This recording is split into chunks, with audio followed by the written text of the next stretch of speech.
इन्होंने user name तो इनका है एयर सेल्स, पता नहीं क्या हो सकता है, हवाई जहाज़ की टिकट बेचते हों। लेकिन खैर कंपनी पे फोकस करते हैं। कंपनी है जोटा, 100 शेयर उन्होंने लिए हैं 765 के भाव पे। अब ये जेड जो है ना, इसको कहीं कहीं पे कुछ ज के बदले दूसरे तरीके से भी पढ़ा जाता है। मुझे थोड़ा सा, चलिए किसी के नाम को लेकर के बहुत इधर उधर की कयास नहीं लगाने चाहिए, ठीक है। तो जोटा साहब का क्या हाल है, मतलब ये फार्मा कंपनी है जितना मैं देख पा रहा हूँ। बहुत बड़ी नहीं है, छोटी है, लेकिन क्या इसके अंदर स्ट्रेंथ दिख रही है? क्योंकि इसके सेल्स में मैं एक पैटर्न देख रहा हूँ कि काफ़ी अच्छे से इम्प्रूव हो रहा है सेल्स, और लेकिन दूसरी तरफ मार्जिन जो है वो घट रहा है। तो कैसे समझें? कोई कंपनी मुनाफे में नहीं चल रही है, लगातार नुकसान में है। तो पॉजिटिव बात एक ही है कि सेल्स बढ़ रहा है, लेकिन मतलब रेड फ्लैग ये है कि नुकसान लगातार दिख रहा है, घाटा लगातार दिख रहा है। 2 मिनट।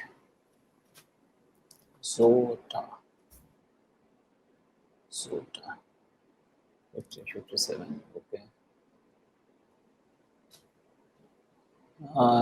जो भी भाई साहब हैं, साहब जी, एयर सेल्स, ओके।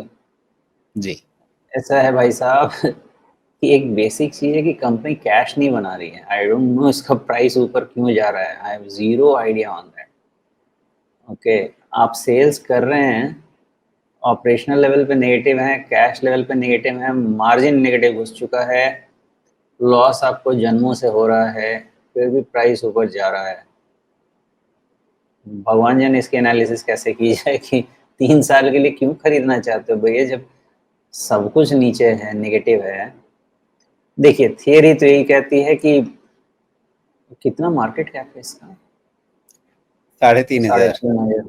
उतना करोड़ भी रुपए। छोटा नहीं है। जी। आरओई नेगेटिव है, आरओसी नेगेटिव। भाई साहब, इसमें तो कोई रिटर्न रेशियो ऐसा नहीं है जो कि इसको डिस्कशन करने में इसमें समय भी लगाया जाए 3 साल के हिसाब से। और आपका प्रमोटर होल्डिंग नीचे आ रहा है, ये आपने देखा है? प्रमोटर होल्डिंग 68% का 57.42% पहुंच चुका है। लेकिन इसको काउंटर करने के लिए आप बोल सकते हैं कि डीआईआईज तो आ रहे हैं, बट ये पता नहीं कौन कौन से हैं। 3P इंडिया इक्विटी फंड कौन से हैं, singularity equity fund, I have no idea इसमें क्या है।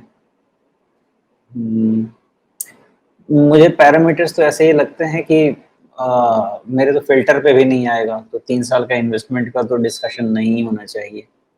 बट ये भी है कि प्राइस तो ऊपर जा रहा है, तो इस सच्चाई को भी ना नहीं कर सकते ना, क्योंकि ये शेयर हो गया आपका 250 रुपये का शेयर, बाबा 1300 रुपया। क्या है इसमें? देखिए, तो 3 साल का फंडामेंटल एनालाइज करने के लिए मुझे पूछेंगे तो मेरे जितने भी फिल्टर्स हैं उस फिल्टर्स पे ना है।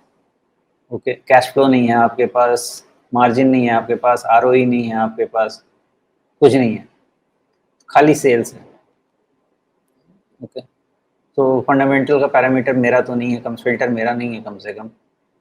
और प्राइस क्यों ऊपर जा रहा है इसका जवाब मेरे पास नहीं है, बिकॉज ऐसे सिचुएशन में प्राइस जाना नहीं चाहिए ऊपर, या कोई और कहानी हो सकती है, कहीं से कुछ बेच बाच के कुछ मिला हो इनको।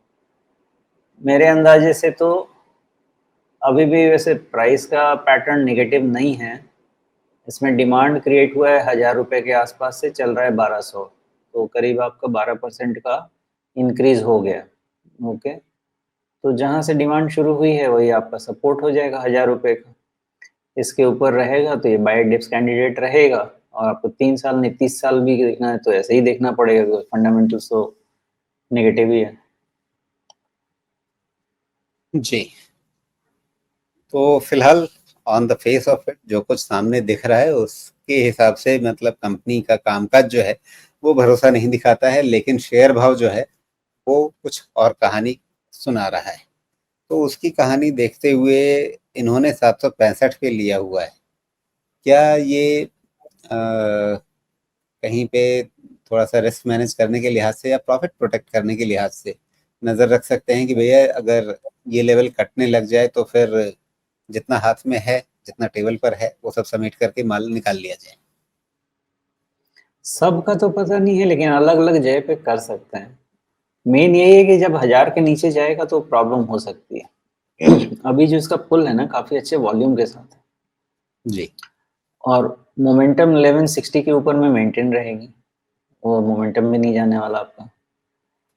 करेक्शन 1000 1100 1050 ये सब रेंज तक करेक्शन पॉसिबल है, उसके नीचे रिस्क आने लगेगा।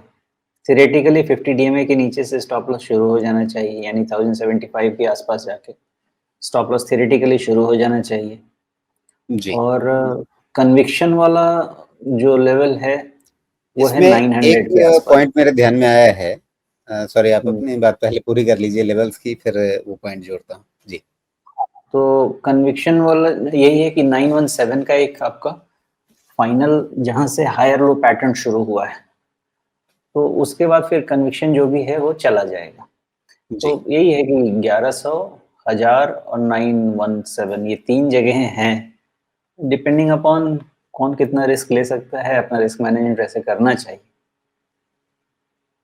जी। हाँ, ये पॉइंट मैं देख रहा था कि आपने काफ़ी जगहों पे शायद दवा इंडिया करके शायद ये जेनेरिक ड्रग स्टोर है, जिसको आपने देखा होगा अपने आसपास कहीं। काफ़ी तेज़ी से ये कंपनी अपने इस नेटवर्क को फैला रही है।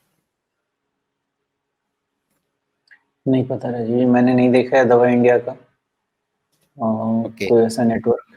अगर है भी तो भी ठीक है। देखिए हाँ, इसमें क्या होता है देखिए बताता हूँ। तो जब आप नेटवर्क फैला रहे होते हैं तो अम, आपका स्टोर एक्सपेंशन होता है, एक एक स्टोर को प्रॉफिटेबल होने के लिए एक एक साल चाहिए होता है। तो ये चीज़ पॉसिबल है कि आपका सेल्स बढ़ रहा है बिकॉज नए स्टोर्स बन रहे हैं, लेकिन नए नए स्टोर्स लगा रहे हैं इसलिए आप प्रॉफिटेबल नहीं हो पा रहे हैं। बट इन दैट केस आपको ऑपरेशनल लेवल पे नेगेटिव क्यों होना चाहिए? Just give me a moment.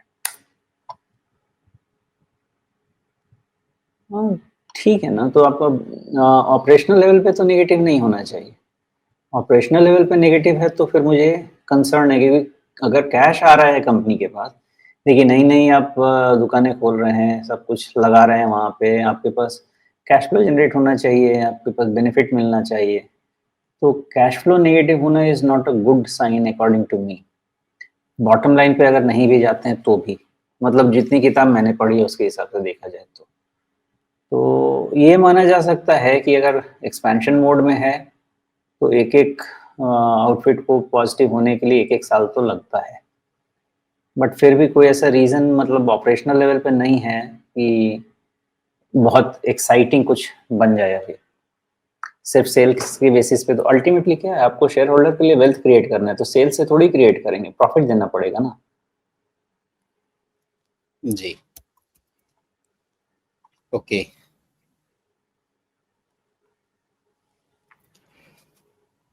चलिए, तो एक तरफ दवा इंडिया ब्रांड के तहत नेटवर्क का विस्तार, लेकिन दूसरी तरफ ऑपरेशनल परफॉर्मेंस, उसको लेकर के बहुत सारे सवाल।